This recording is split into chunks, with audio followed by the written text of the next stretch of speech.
Pagi ini seperti biasa kami bersiap pada sekitar pukul 7 untuk berangkat ke camp berikutnya.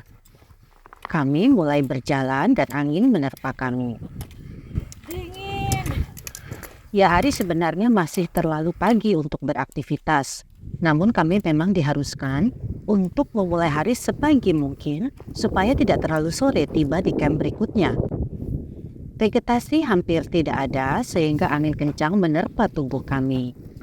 Yang ada hanyalah tanaman-tanaman pendek seperti ini.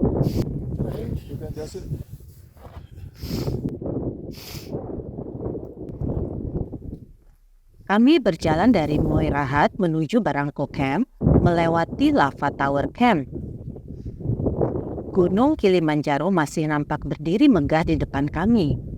Saya merasa sangat kecil di bumi saya berpijak. Moorland sangat luas membentang dan Kilimanjaro begitu besar.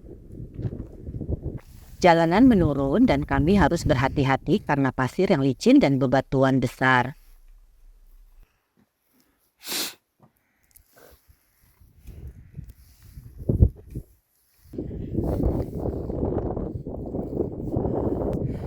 Oke, kita sudah jalan sekitar 2 jam dari Moirhat menuju ke Lava Tower. Itu ketinggiannya naik dari 4.100 di Moirhat sampai ke 4.600 di Lava Tower. Setelah itu nanti kita turun ke 3.900. Ya, sekarang kita lagi break untuk minum. Gimana? Push banget, udah santai.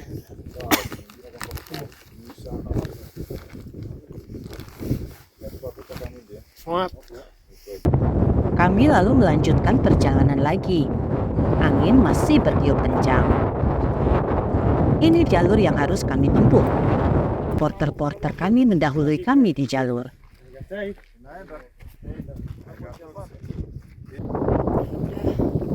Istirahat tadi sebentar. Sekarang kita jalan lagi masih menuju ke Lava Tower. Ini sudah kemiringannya sekitar 30 derajat tapi continue. Nggak berhenti-berhenti, nggak ada bonus. Lumayan. Meski lelah, kami terobati dengan pemandangan yang indah.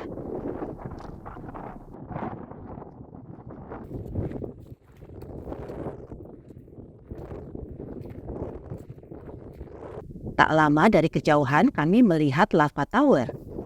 Formasi ini disebut Lava Tower karena diduga merupakan hasil letusan berabad-abad yang lalu. Kami berada di ketinggian 4.600 mdpl. Hari sudah siang, tapi kami tidak berhenti untuk makan siang di Lava Tower karena berangin. Kami lalu turun menuju ke Barangko Camp. Jalur menurun dan berbatu, dan sekitar kami merupakan padang alpin.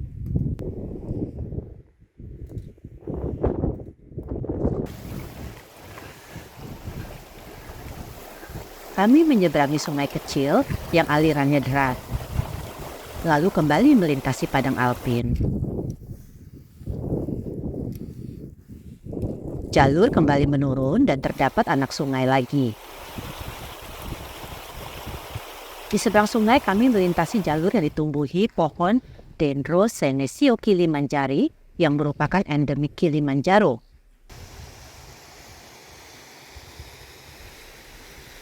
Singkat kata, tibalah kami di Barangko Camp 3.900 mdpl. Erik sudah terlebih dahulu tiba.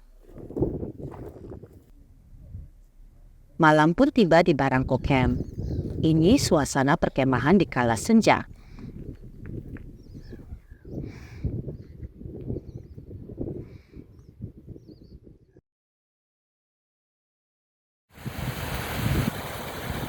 Hari ini kami akan melintasi bukit tinggi yang disebut dengan Barangko Wall, yang merupakan bukit berbatu. Kami harus melakukannya dengan cara sedikit merangkak. Dan Abel menyebut pendakian ini sebagai monkey business karena kami harus memanjat di beberapa titik bak seekor monyet. Kiri kanan kami ditumbuhi pohon Dendro Senecio Kilimanjaro. Udara dingin tetap menusuk dan kami memanjat tembok ini dengan perlahan. Di beberapa titik saya harus dibantu dan juga menggelosor di batu agar tidak terjatuh. Trekking pole tidak dapat digunakan karena kami harus menggunakan kedua tangan kami. Abel memberikan instruksi kaki mana yang harus duluan berpijak agar tidak tergelincir.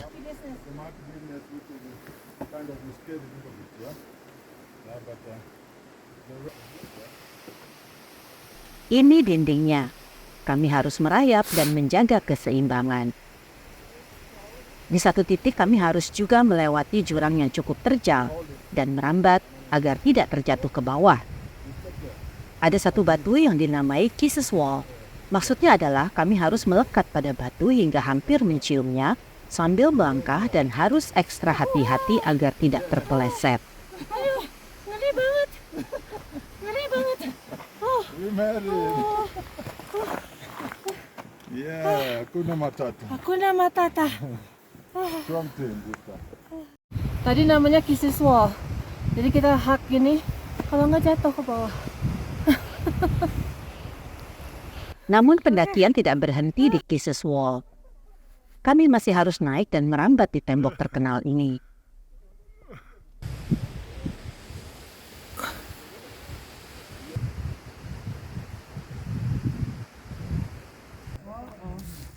Dari tempat kami berjalan sekarang, kami bisa melihat Barangko Camp dari sini. Pemandangan yang luar biasa indah di belakang kami. Barangko Wall seakan tak berujung. Setelah jalan agak landai, barulah kami mulai memakai trekking pole kembali. Kami pun tiba di puncaknya.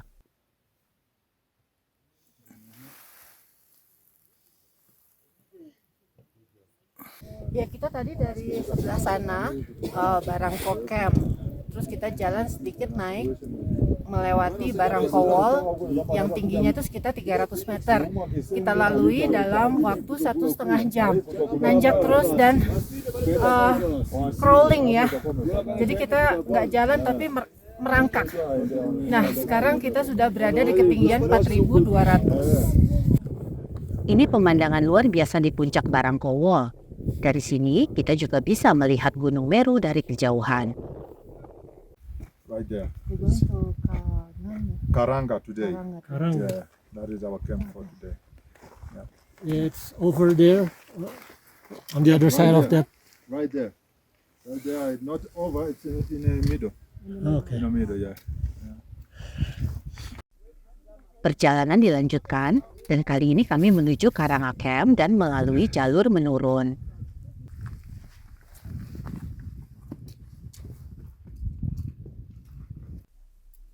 Perjalanan dari puncak Barangko Wall ke Karanga Camp ditandai dengan jalur yang menurun. Kami berjalan agak cepat karena setelah itu jalur datar. Vegetasi hampir tidak ada.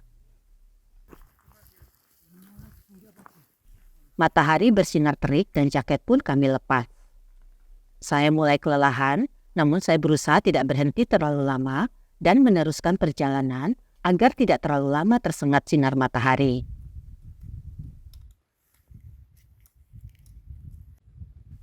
Jalur berbatu pun kami lewati, dan kami kembali bertemu dengan tanjakan sebelum jumpa dengan jalur landai. Vegetasi mulai menghilang, dan dari sini saya dapat melihat trek yang harus kami lalui. Jalur berbatu kami lalui dan saya sama sekali tidak menyesal karena pemandangannya yang tak terungkapkan, luar biasa indah. Setelah melewati sungai kecil, kami pun berhenti untuk istirahat. Dari sini saya dapat melihat jalur menurun yang kami lalui tadi, sangat panjang.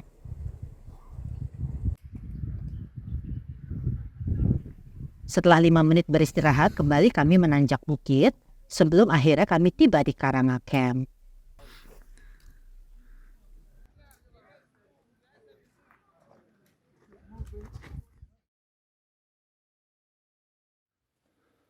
Pagi ini kami mendaki di tengah cuaca berkabut dan berembun, meski udara tidak terlalu dingin. Jalur terdiri dari bebatuan cadas dan menanjak. Kami menuju Barafu Camp di ketinggian 4.673 mdpl. Cuaca berkabut, namun saya sempat melihat pelangi tipis. Kami tetap berjalan pole-pole, namun tidak banyak berhenti. Hanya di satu titik kami boleh beristirahat sejenak. Way That way.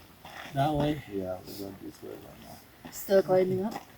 I don't know. Now it's Perjalanan dilanjutkan, masih berselimut kabut tebal. Karena embun menerpa seperti hujan gerimis, maka kami akhirnya mengenakan ponco. Suasana muram, namun kami tetap berjalan. Para porter mulai mendahului kami.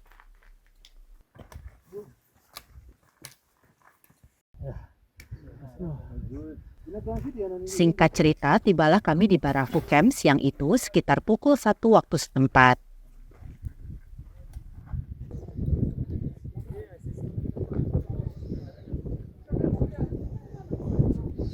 Ya, kita sekarang udah di ketinggian sekitar 4.600-an mdpl.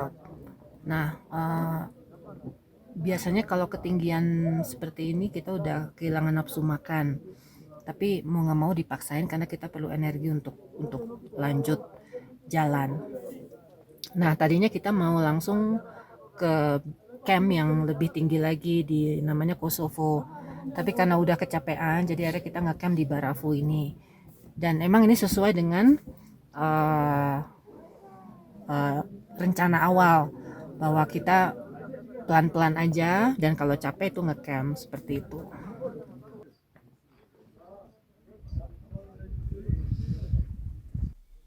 Di sini Erik sempat mengalami sesak napas. Saya bersyukur karena menyewa tabung oksigen dari Moshi. Selama 30 menit Erik bernapas melalui selang oksigen, sebelum akhirnya dia bisa bernapas normal kembali. Ini suasana Barafu Camp di kala senja. Dari kejauhan, kami bisa melihat puncak Mewenzi. Sungguh mempesona. Pagi ini cerah dan kami tidak harus bangun pagi karena kami akan mendaki ke Kosovo Camp yang jaraknya hanya sekitar 1-2 jam.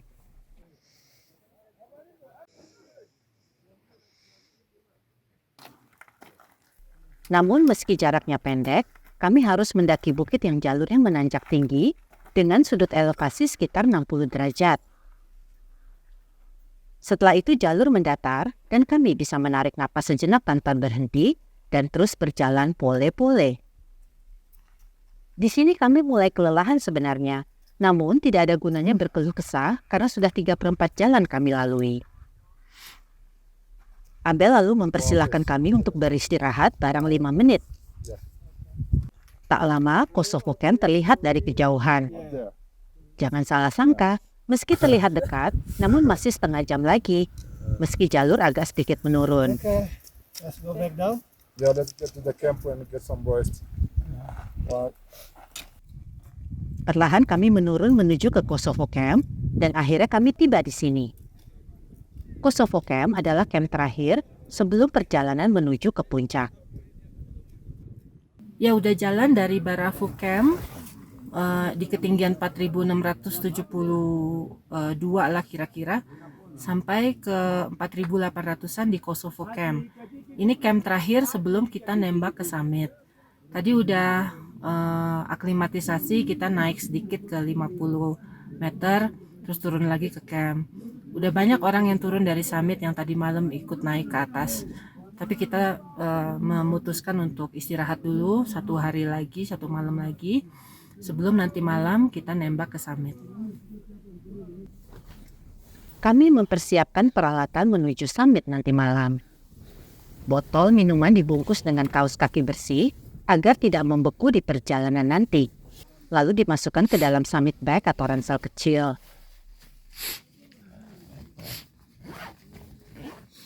Ya sekarang sekitar jam 10 malam, setengah jam lagi kita akan jalan menuju ke summit. Suhu sekarang ini mungkin minus ya karena dingin sekali. Jadi semua perlengkapan ini saya pakai, mulai dari neck gaiter, terus 2 rangkap jaket dan juga 2 rangkap sarung tangan. Nah, perjalanan ini diperkirakan memakan waktu sekitar 5 sampai 6 jam sampai ke Stella Point. Nah, dari Stella Point ini sampai ke Uhuru Peak itu memakan waktu kira-kira 1 sampai 2 jam.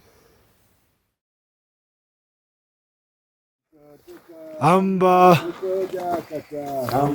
anakku kwenda uko Uhuru. Kami ditemani Abel, Rahim, dan 2 porter, yakni Habib dan Davi.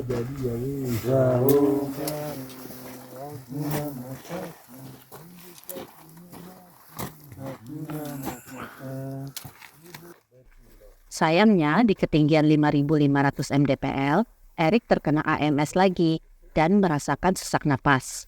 Dan akhirnya dia memutuskan untuk turun bersama Rahim dan Davi. Sementara saya meneruskan perjalanan bersama Abel dan Habib. Tepat pukul 6 pagi atau setelah 7,5 jam perjalanan, tibalah saya di Stella Point. Jalur Kosovo Camp ke Stella Point adalah jalur tersulit bagi saya pribadi untuk rute Lemosho.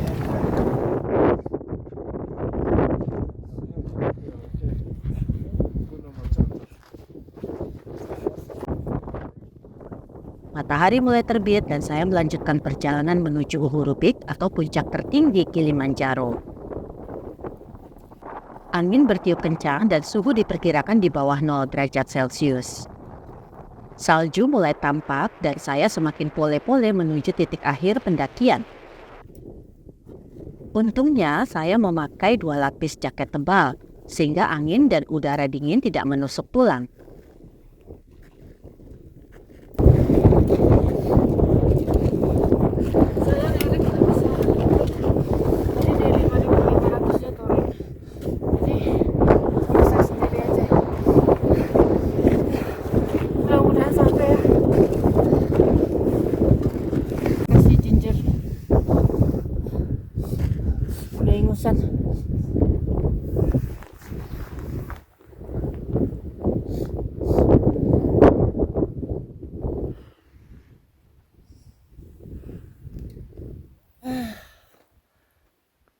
Apa kabar? Bener deh, pikirin baik-baik sebelum ke Kilimanjaro. Stamina harus kuat ya. Matahari semakin tinggi. Hari pun mulai terang. Untuk pertama kalinya saya mendaki dekat dengan salju tebal. Ini adalah pendakian tertinggi saya. Perlahan, sambil berjalan, saya melihat pemandangan kawah Kilimanjaro di bawah sana. Keindahan yang sungguh tak terungkapkan.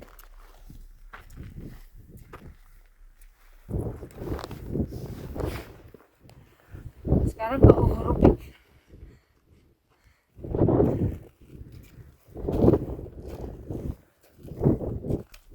Di benak saya tidak memikirkan apa-apa, kecuali langkah demi langkah yang saya ambil karena kelelahan yang luar biasa.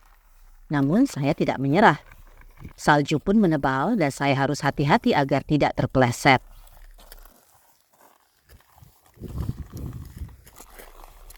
Karena sudah kepayahan, Abel menggandeng saya agar tidak rubuh ke salju.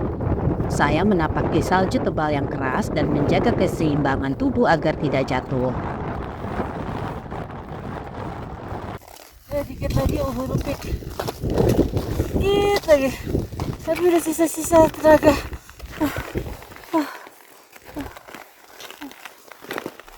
Dari sini saya bisa melihat papan Uhuru Peak yang ternama itu. Sudah dekat, namun rasanya sangat jauh diraih dengan langkah saya.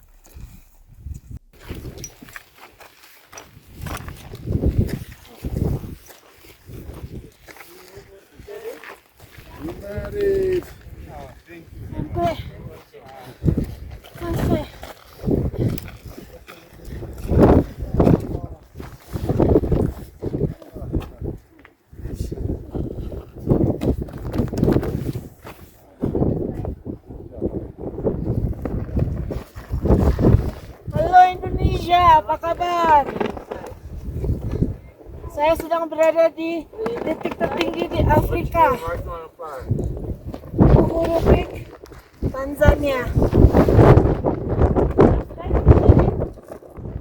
Dengan sisa-sisa tenaga, saya mengibarkan sang merah putih di ketinggian 5.895 mdpl, Kilimanjaro, yang juga merupakan gunung yang berdiri sendiri tertinggi di dunia dan merupakan salah satu seven summit of the world. Saya tidak menangis, hanya ada rasa gembira dan haru.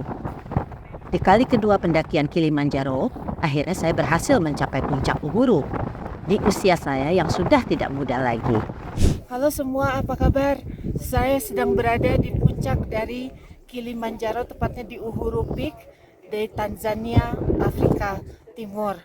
Dan ini adalah salah satu pencapaian saya yang paling membanggakan buat diri saya, karena di usia saya tidak muda lagi, di usia yang 51 pada saat video ini dibuat, saya berhasil naik sampai ke puncak Uhuru Kilimanjaro.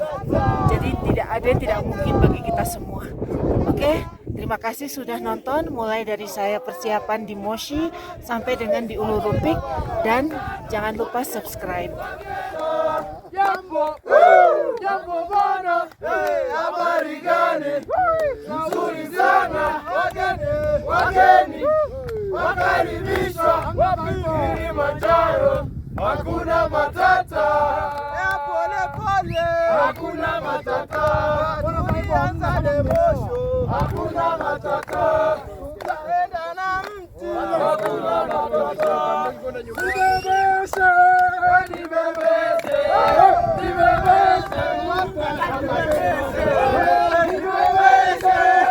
nibebeshe, nibebeshe, fruta ya kakerayo, maneno kidogo, wamaraku wao, maneno kidogo, wamaraku wao, tembea sana, wamaraku wao, mibanke mingi,